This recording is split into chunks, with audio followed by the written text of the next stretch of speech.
discurso do Lula hoje, ali na reunião que o Macron convocou, foi muito forte, né? Você escreveu sobre isso, inclusive está na manchete do Portal UOL. Nesse momento, dá um pouco as linhas gerais que você prospectou ali dessa fala importante, e acho que é uma novidade no cenário internacional, estou enganado?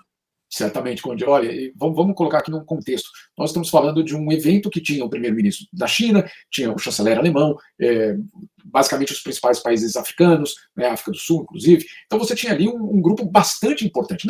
Não estava todo mundo, não é isso. Mas tinha um grupo bastante significativo, bastante importante. Portanto, a gente pode considerar que era assim um palco privilegiado, não era qualquer encontro. E aí o que faz o Lula hoje? Ele faz um discurso muito duro em relação aos países desenvolvidos, às potências, diz claramente que o FMI não funciona, que o Banco Mundial não atende os interesses, que a OMC acabou, ele coloca desse jeito, e deixa muito claro que, por exemplo, no que se refere ao Conselho de Segurança da ONU, ele não representa mais o que é a equação de poder do mundo. É muito curioso, porque vocês estão vendo ele aí, ele deixa o discurso, ele começa lendo, e é naquela velha tradição dele, ele não estava fazendo isso, pelo menos não em política internacional.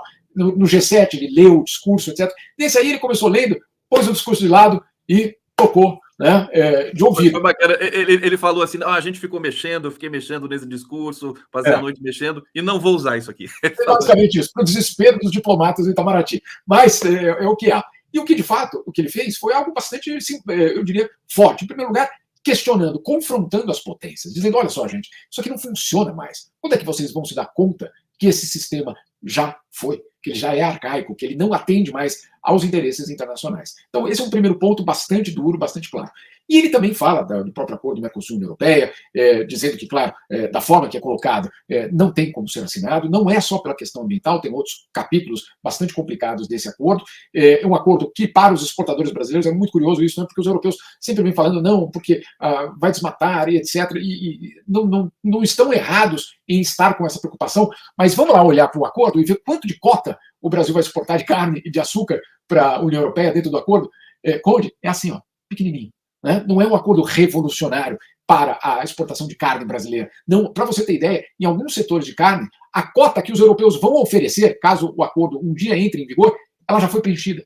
Nós já exportamos a cota que vai ser dada no futuro. Ou seja, em termos de impacto, é muito pequeno para o escarcéu que os europeus estão fazendo. Basicamente, é essa situação. E do outro lado, nós estamos abrindo o nosso mercado, por exemplo, de licitações públicas. O que é o mercado de licitação pública? É qualquer governo estadual, prefeitura, governo federal, que abra uma licitação de qualquer coisa, de lápis de escola a seringa de hospital. Tudo, né? Toda licitação pública. Abrir para as empresas europeias. Sabe quanto vale o mercado de licitações públicas no Brasil por ano? 150 bilhões de dólares. 150 bilhões de dólares.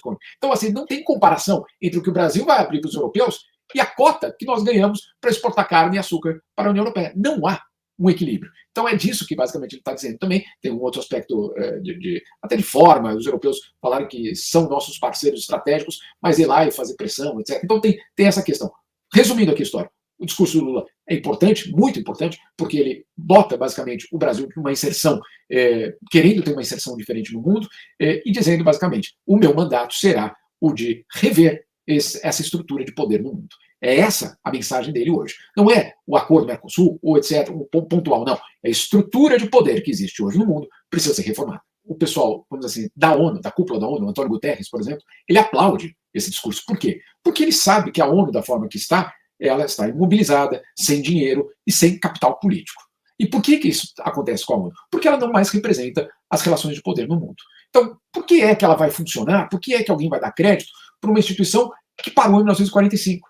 Né? Então, obviamente, o Guterres, o secretário-geral da ONU, aplaude e quer que um projeto como o do Lula vá adiante, porque ele sabe que é a própria revalorização da substituição. Agora, quem é que não quer? Quem, obviamente, hoje detém o poder. E aí estamos falando principalmente dos Estados Unidos e da União Europeia. As instituições que controlaram por 70 anos a ONU, o Banco Mundial, o FMI e a OMC.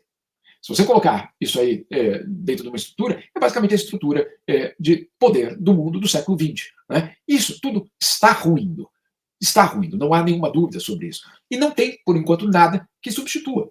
Então, nós estamos vivendo essa transição. De um lado, instituições arcaicas, que já não respondem mais às necessidades do século XXI, e ao mesmo tempo não temos as novas instituições ou aquelas reformadas. Então, qual é a reação em relação ao Lula?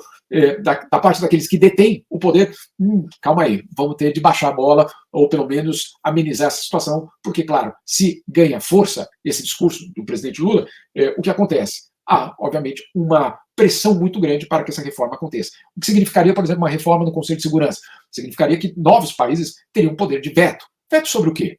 Sanções. Veto sobre o quê? Sobre invasões. E aí, nós estamos falando da Rússia na Ucrânia? Sim, mas como o Lula falou ontem, dos Estados Unidos no Iraque, da França na Líbia e tantas outras daquelas potências.